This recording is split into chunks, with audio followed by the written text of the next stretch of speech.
Agony is always around, and familiarity has definitely brought contempt. At this point, I can fight against it, balance it, and as long as I keep my standards low and flow toward art, even when I know I am past the point where I can make sense of the world. Shopping last night, I was so proud I could take the suffering and hold it like a beleaguered mother who has a red faced, screaming child tucked against her chest, whose incoherent rage is blissfully ignored by the parent.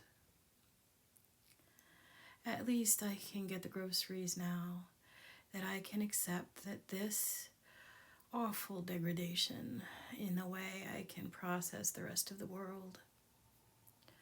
Now, every sense is impaired somehow, and I am smacking into everything. Being proud of being able to find this joy when I am so far gone, while not masochism, has been a characteristic that has not helped me survive at all.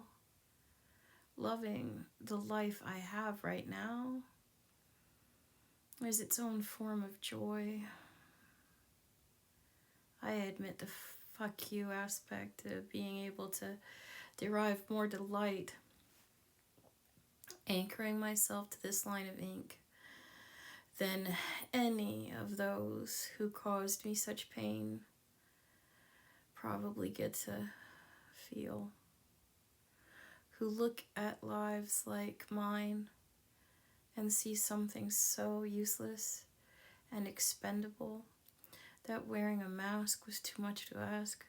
And there, I redirect. I can acknowledge the grief and sense of mortality, how it has gutted me to realize I am far enough out of society now that I refuse to be reeled back in to a life where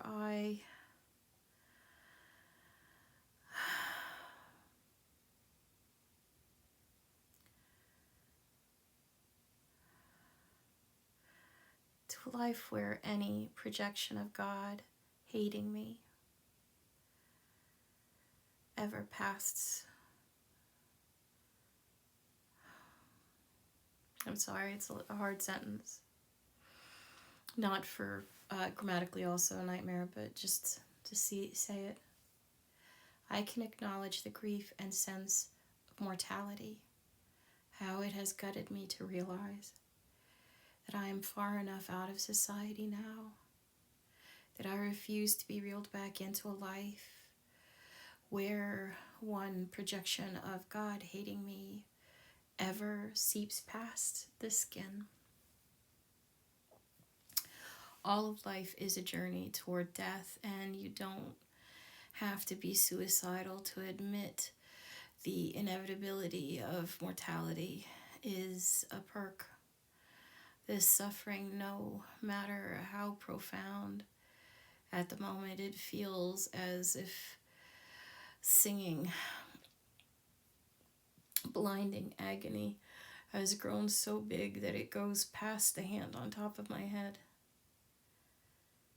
It makes already painful breath hurt more with the melancholy laughter of the cat trying to find a perch that won't be too much for me to bear. Since I cannot go to the ER, as this is a job for specialists who said this pain doesn't exist, there is nothing I can do. Oh, I have tried, but either no one believes me or they do, but cannot see a reason to fight for me. Even in crisis, even to those who say they love me, I am a burden with no reward. Someone said my friend put up my art like a proud parent does a child's doodle. Honestly, I am still searching for the insult. It means that my friend treasured a bit of my heart I doodled out onto paper. Neither do I live at a time where art and that like mine is popular, nor one where women like me are part of society. We're heading towards the burn her as a witch days again, and honestly, if I pulled away from people too far since I accepted that even those who love me cannot bear to see me, for how often have I written and shared about how dissolving the I in love saves me? And to have that be considered suicidal behavior, I had to flip the bed around. Failing that, I began to sleep when I do, and create with my head where my feet once were. Sleep upended to remind myself that things have fundamentally changed. I cannot trust my senses in this chaos. I miss too much, and in this world, qualities that saved me and left me in this equilibrium where I can be drunk on music and love for the miracle of the thin ribbon of ink forming words no one can even read anymore.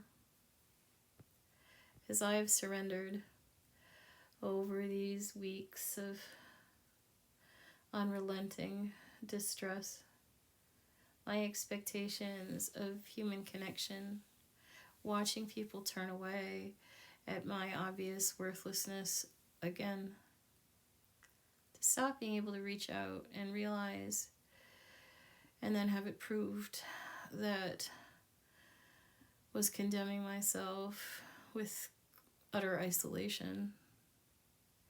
Only I have nothing left but this flow of love in language and art, this endless reaching out that reaches, but best not go further. This is fragile, and I am not able to move, to burn off more grief. I just have to say one thing before I roll over and accept the pain as one for a while, and I should rest. If being fat and showing pain were why people did not like me and avoided me, so be it. If that is why I told everyone that I had nothing left with which to fuel friendships, particularly when my outreaches met with silence, and nearly everyone walked away, sending love and prayers and lamenting. If you weren't such a quitter, if only you were disciplined enough to lose weight, you would have been fine. Whatever world they live in, where building loving kindness out of a lifetime of abuse and alienation is nothing. And I am not worth listening to. And I am not